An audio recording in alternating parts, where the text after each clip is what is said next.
Hello guys! Welcome back to my channel. Very important po ang lesson na pag-aaralan natin ngayon. Magagamit po natin kesa stocks man yan o sa private investment po ninyo. Internal rate of return. Pag-aralan po natin.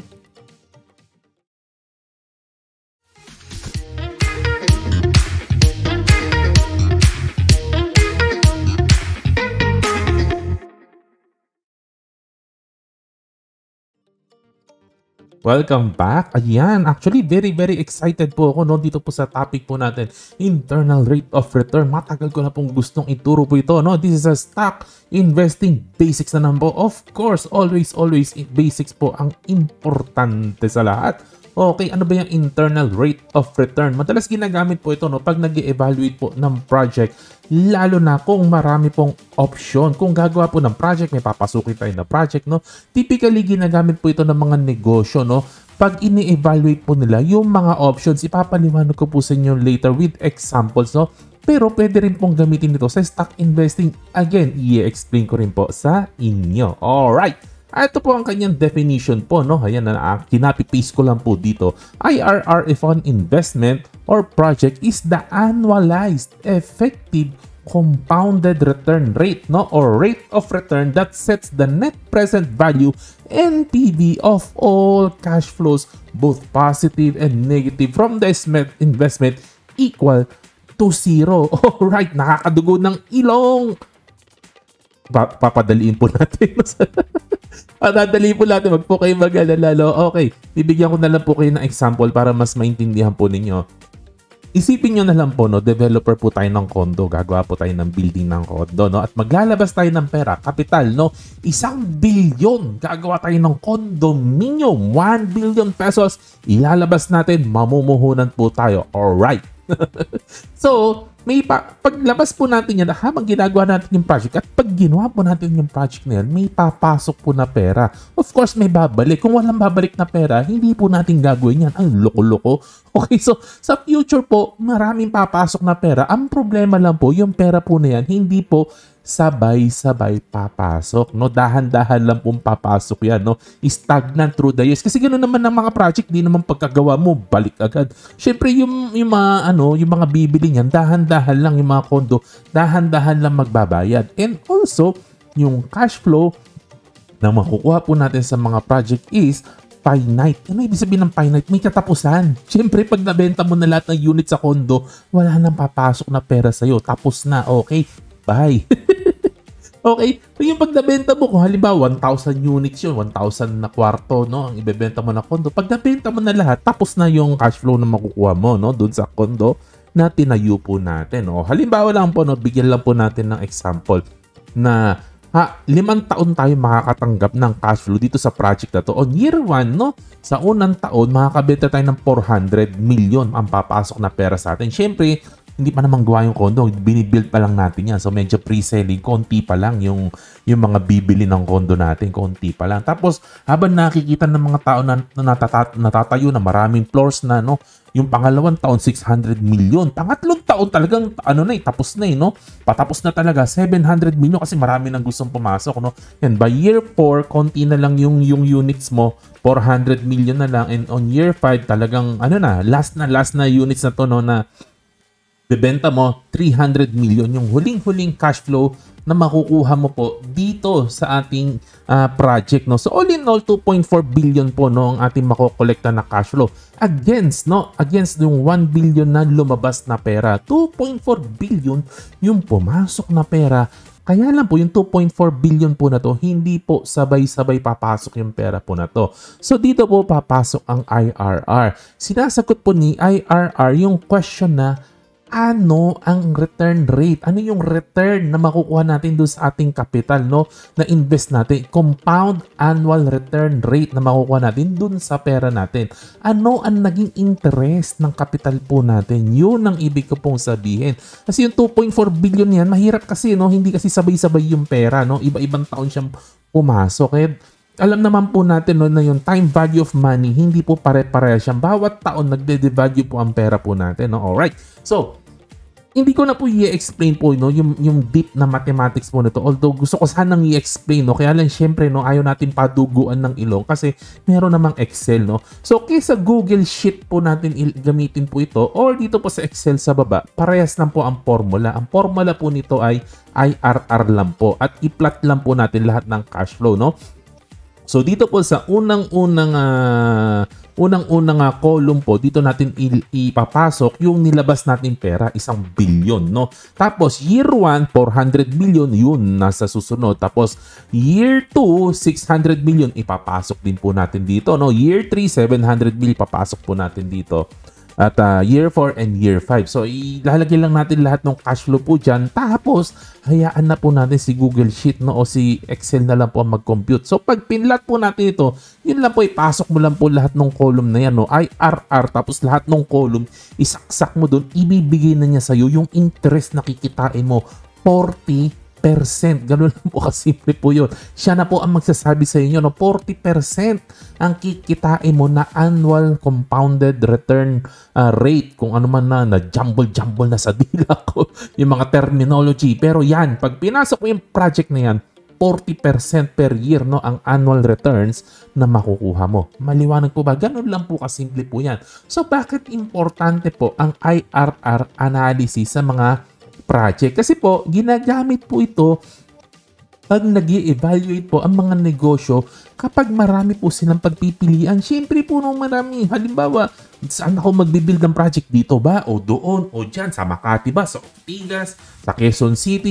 Minsan marami silang choices eh. Magkano yung lupa? Magkano yung ganun? Magkano yung ganyan? Magkano ilalabas natin? Magkano natin mabebenta? So, marami pong factor, no? Marami silang pinagpipilian. So, kailangan po talaga nilang tingnan anong yung pinaka-best, anong yung pinaka-wisest choice. Doon po pumapasok ang IRR analysis kasi nako-compute talaga natin ano yung maganda dito po sa mga choices po natin. O halimbawa lang po, may 1 billion pesos po tayo. Ano ang better? May pagpipilian tayo, Project A, Project B, o Project C, no? Okay, halimbawa may 3 choices po tayo, no? So, hindi mo po pwedeng basta-basta i-total lang po yung future cash flow po niya. Kasi nga, sinasabi ko kanina, yung time value of money, nagbabago po kada taon po, no? As we receive money, further in the future, mas mababa po ang value po, no? So, ganun po. Doon po pumapasok ang IRR. Halimbawa po, ang Project A, 2.4 billion lang ang kikitain natin, pero in 5 years, makukuha na natin yung 2.4 billion. Halimbawa lang po ito, no? Dito sa pagpipilian nitong condo developer na to. Project B, 3 billion ang kikitain. Uy, mas malaki. Kaya lang, 8 years. 8 years. Okay? And lastly, Project C, 3.5 billion ang kikitain natin, pero 10 years na. 10 years natin aantayin yung lahat ng cash flow. So, pag ganito po yung choices, ang hirap po, no? Makakalbo po tayo. Alin ba yung better dito? Ang hirap. Ang hirap kasi hindi malinaw. Alin dito yung yung pinakamaganda? Kasi may component of time, hindi lang yung pera eh. May component of time na pag-aantay. So, ano ba? Ang hirap po. So, dito po papasok ng yung value po ng paggamit po ng IRR. Kasi halimbawa, pinlog-in po natin yung IRR po dito sa iba't ibang project po na to. At ito po yung lumabas. Halimbawa, yung project A, ang IRR niya ay 40%. Si project B, ang IRR niya ay 38%. At si project C, ang IRR niya ay 35%. Pagdating po ng ganito, mas madali na pong desisyon po niyan. Ang dali na makita, yung 40% ang pinakamaganda. So, doon po pumapasok po ito pong IRR analysis. Kasi mas lumulutang, mas nakikita po natin ano yung superior na investment na magandang pagpasukan po ng pera po natin. Maliwanag po ba? So sana po na-appreciate po ninyo ito pong IRR po. No? Ngayon, dito na papasok na tayo sa tanong. Paano to gagamitin sa stock, Kuya John? No? Same lang din po, no, ang pag-apply po nito sa cash.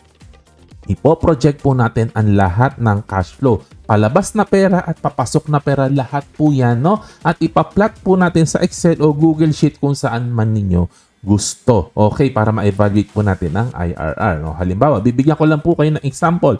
Halimbawa, no, binili natin si PPC, no? Halimbawa, this year binili natin si PPC 550 pesos.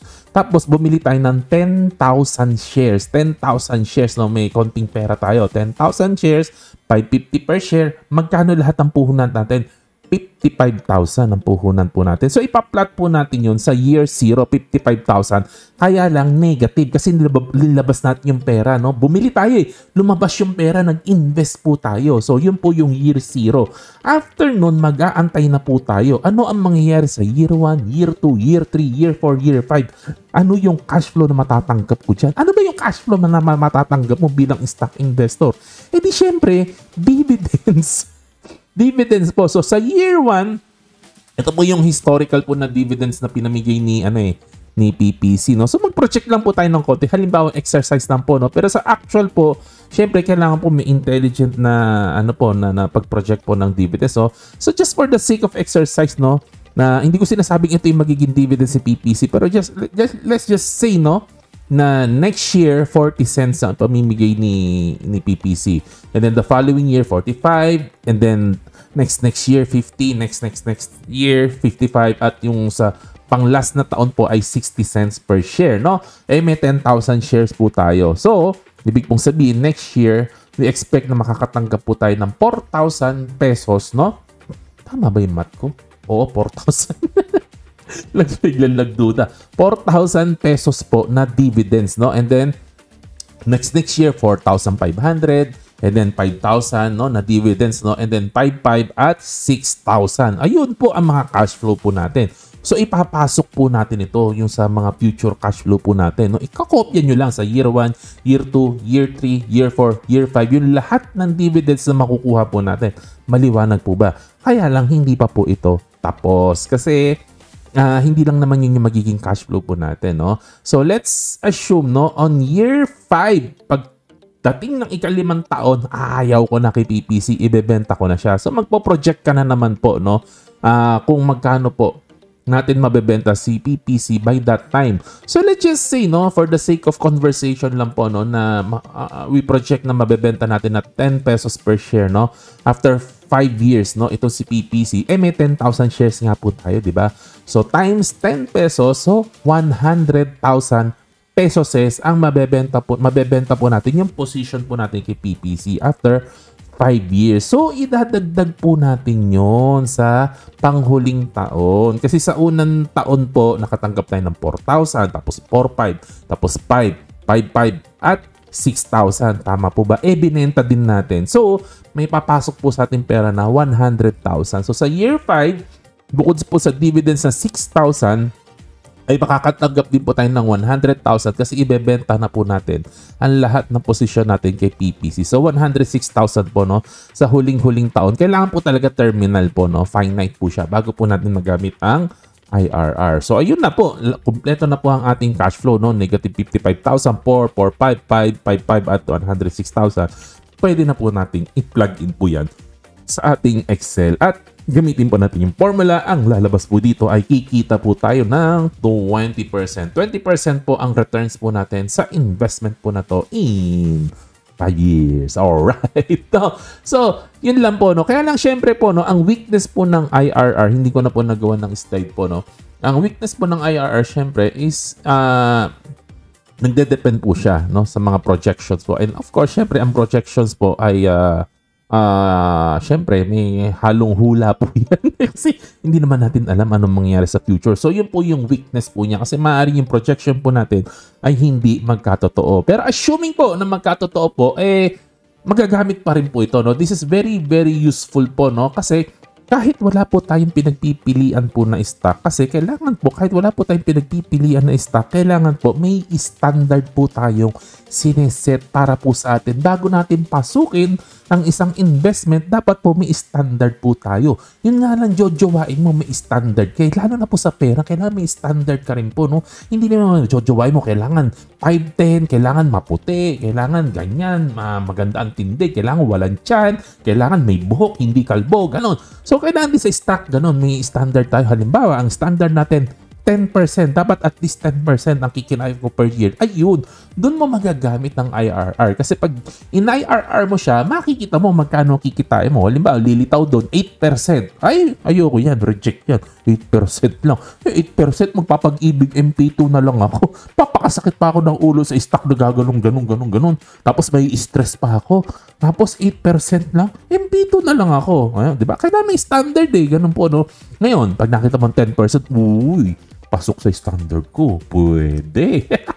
Bibilhin ko yan. Gano, no? Parang gano po. So, pwede natin gawing exercise po yan in that matter. Alright? And, of course, no, katulad ng paggamit po sa multiple projects, yun din po kung may pagpipilian po tayo ng maraming stocks. Halimbawa, may napupusuan tayo 5 stocks, no?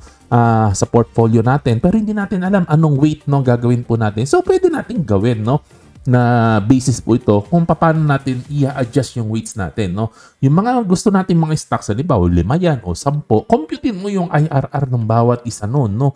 Tapos yung pinakamalaki, syempre mas malaki yung weight mo doon kasi mas malaki kikikain mo doon. Tapos yung pinakamababa, yun ang pinakamababa na weight mo rin, no? So parang ganun po, no? And of course, dapat po lahat po yan papasa sa 10% na standard mo. Ayun, ganun lang naman po yan, no? Okay? So sana po may natutunan po tayo at sana maging useful po ito sa labas ba ng stocks o sa loob ng stocks, no? Private project mo yan o anumang investment po yan. Okay?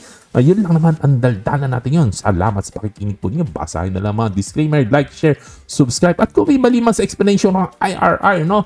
Paki-comment na lang sa kung sa tingin po ninyo hindi accurate ang explanation ko o kung sa tingin niyo maganda naman, comment pa rin sa baba. Alright, happy investing, to God be the glory. God bless. Bye-bye.